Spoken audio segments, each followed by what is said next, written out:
ఈరోజు మన recipe liver fry. చాలా టేస్టీగా ఉంటుంది, చాలా ఈజీగా ఉంటుంది. ఒకసారి చెప్పిన విధంగా ట్రై చేసి చూడండి. ముందుగా ప్యాన్ తీసుకొని దానిలోకి ఒక 2 టేబుల్ స్పూన్ల ఆయిల్ అనేది తీసుకోవాలి. అది వేడెక్కిన తర్వాత 1 టేబుల్ స్పూన్ షాజీరా, చిన్న దాల్చిన చెక్క, 3 లవంగాలు తీసుకొని ఫ్రై చేసుకోవాలి.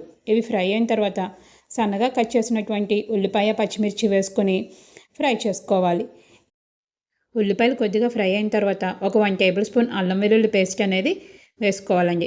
అల్లం వెల్లుల్లి పేస్ట్ పచ్చివాసన పోయే వరకు ఫ్రై చేసుకోవాలి. ఇలా ఉల్లిపాయలు ఫ్రై అయిన తర్వాత ఒక 1/2 టేబుల్ స్పూన్ పసుపు, రుచికి సరిపడా ఉప్పు, 2 టేబుల్ స్పూన్ల కారం అనేది యాడ్ చేసుకోవాలి. ఇది నేను లివర్ యాడ్ చేయకముందే చేసుకున్నానండి.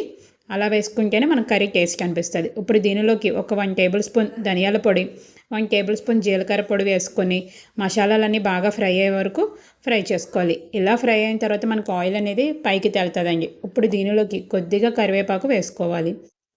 ఇలా మొత్తం ఫ్రై అయిన తర్వాత ముందుగా శుభ్రం చేసుకున్నటువంటి మటన్ లివర్ని యాడ్ చేసుకోవాలి. ఇప్పుడు వీటన్నిటిని ఒకసారిగా కలుపుకోవాలి. కర్రీ అనేది కుక్ అవటానికి కనీసం మనకి 20 నిమిషాలు టైం పడుతుందండి. దీని మీద మూత పెట్టుకొని దానిలో ఉన్నటువంటి వాటర్ మొత్తం బయటకు వచ్చేసే వరకు వదిలేయాలండి. ఇలా మధ్య మధ్యలో తిప్పుకుంటూ ఉండాలండి, లేకపోతే మనకు అడుగు ఇంటిపోయే అవకాశాలు ఎక్కువ ఉంటాయి. చూసారు కదా, ఇలా ఒక 15 నిమిషాల తర్వాత వాటర్ అనేది బయటికి రావటం స్టార్ట్ అయింది. ఫైనల్గా వాటర్ అంతా ఇంకిపోయి ఆయిల్ అనేది పైకి తేలింది. ఇప్పుడు దీనిలోకి ఒక గ్లాస్ వాటర్ అనేది యాడ్ చేసుకొని దాని మీద మూత పెట్టుకొని కనీసం ఒక 10 నిమిషాలు వదిలేయాలండి. ఇలా 10 నిమిషాలు వదిలేసిన తర్వాత ఒకసారి మూత తీసి మొత్తంగా కలుపుకుంటే చూసారు కదా, నాకు ఆయిల్ అనేది పైకి తేలడం స్టార్ట్ అయింది. కనీసం ఇంకొక 5 మినిట్స్ ఇది కుక్ అవటానికి టైం పడుతుంది. 5 మినిట్స్ తర్వాత దీంట్లోకి ఒక టేబుల్ స్పూన్ గరం మసాలా అనేది యాడ్ చేసుకున్నాను. చూసారు కదా, గరం మసాలా అనేది లాస్ట్లో యాడ్ చేసుకున్నాం, స్టార్టింగ్లో యాడ్ చేయలేదు.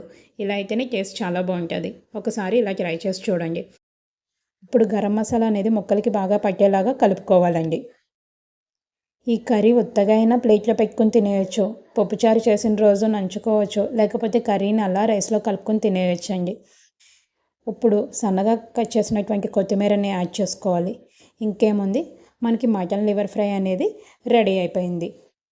దీన్ని బౌల్లోకి తీసుకొని నిమ్మకాయ పిండుకొని తినాలండి. చాలా టేస్టీగా అనిపిస్తుంది. కొంతమంది వేడివేడిగా నిమ్మకాయ పిండుకుంటే అంత టేస్ట్ అనిపించదు అనుకుంటారు, కానీ అలా చేస్తే చాలా బాగుంటుందండి. ఒకసారి ట్రై చేసి చూడండి. Please subscribe my YouTube channel, like, share and comment also. Thank you all.